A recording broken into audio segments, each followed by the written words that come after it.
नमस्कार, मेरा नाम ज्योति नाविक है और आज मैं कक्षा 10वीं की पाठ्य हिंदी लोक भारती की कविता भारत महिमा का भावार्थ प्रस्तुत करने जा रही हूँ।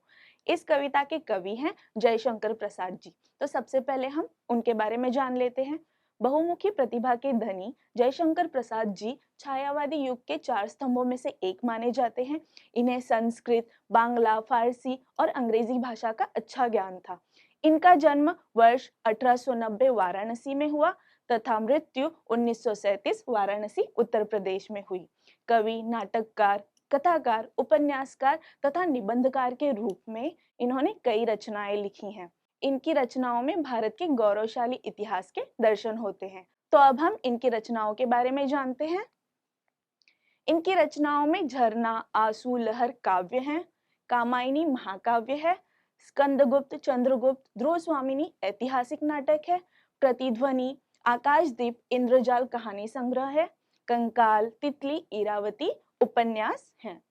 तो आइए अब हम पद्य परिचय देखते हैं। यह कविता भारत देश की गौरव गाथा का वर्णन करने वाला एक गौरव गीत है। इस कविता में कवि ने अपने देश के गौरवशाली व स्वर्णिम अतीत का सजीव चित्रण किया है। कवि का कहना है कि हमें अपने देश की संस्कृतियों और परंपराओं पर हमेशा गर्व करना चाहिए और उस पर अपना सर्वस्व निछावर करने के लिए सदैव तैयार रहना चाहिए। अब हम कविता की पंक्तियों पर नजर डालते हैं। हिमालय के आंगन में उसे किरणों का दे उपहार, उषा ने हंस अभिनंदन किया और पहनाया हीरक हार। इन पंक्तियों में कुछ कठिन शब्द आए हैं, उनके अंग्रेजी अर्थ देख लेते हैं। उपहार अर्थात गिफ्ट, हीरक हार अर्थात डायमंड नेकलेस। तो यहाँ पर कवि ने भारत देश की गौरव गाथा का वर्णन करते हुए कहा है कि सूर्य सबसे पहले अपनी किरणों का उपहार हिमालय अर्थात हमारे भारत देश को ही देता है। उषा सबसे पहले हंसकर हमारे भारत देश का अभिनंदन करती है और उसे हीरो का हार पहनाती है। यहाँ पर कवि ने सूर्य की किरणों को हीरो के हार की उपमा दी है, क्योंकि सवेरे जब सूर्य की किरणें बर्फ पर पड़ती हैं तब बर्फ हीरे की तरह चमकने लगता है। कविता की अगली पंक्तियों पर नजर डालते हैं। जगे हम लगे जगाने विश्व, लोक में फैला फिर आलोक, व्योम तम पुंज हुआ तब नष्ट, अखिल संस्कृति हो उठी अशोक। इन पंक्तियों में आए कठिन शब्द हैं। आलोक अर्थात लाइट, व्योम अर्थात स्काई, तम अर्थात डार्कनेस, संस्कृति अर्थात वर्ल्ड। यहाँ पर कवि ने बताया है कि सबसे पहले ज्ञान का उदय हमारे भारत देश में ही हुआ।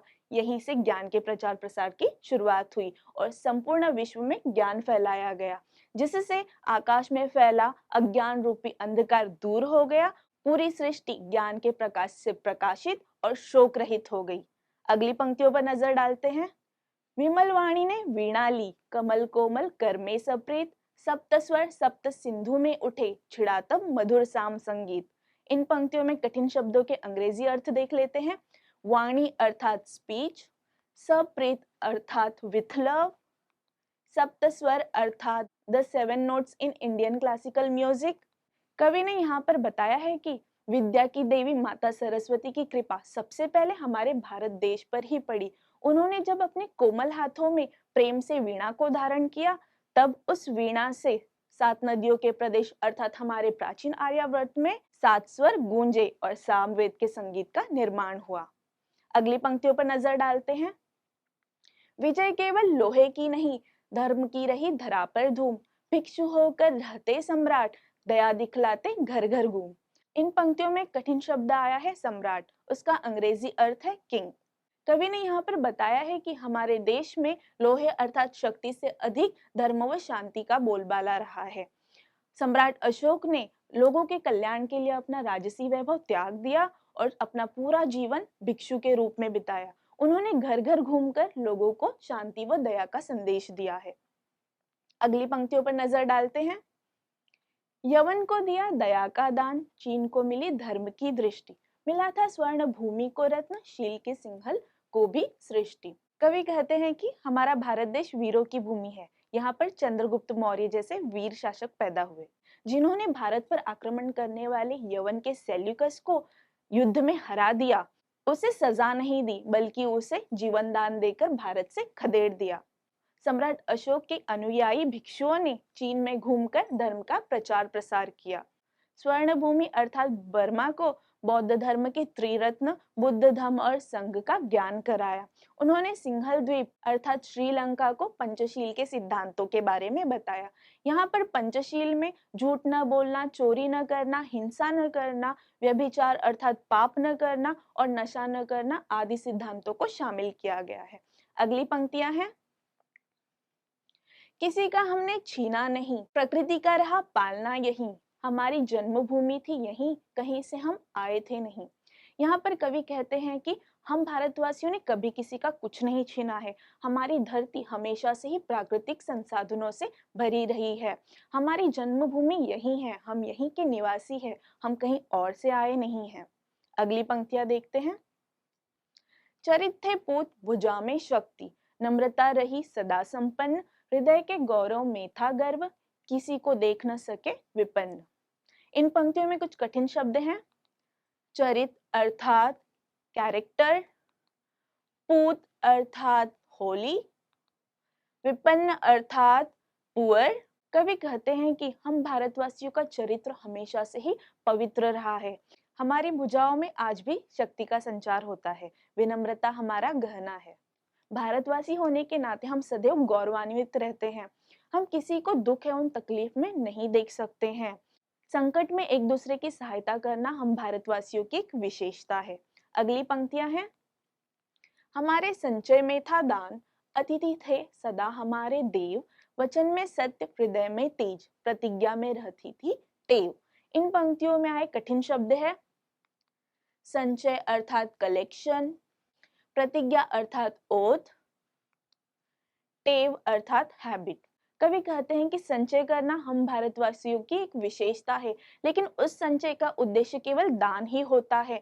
हम अतिथि का देवता की तरह सम्मान करते हैं। हम हमेशा सत्य बोलते हैं।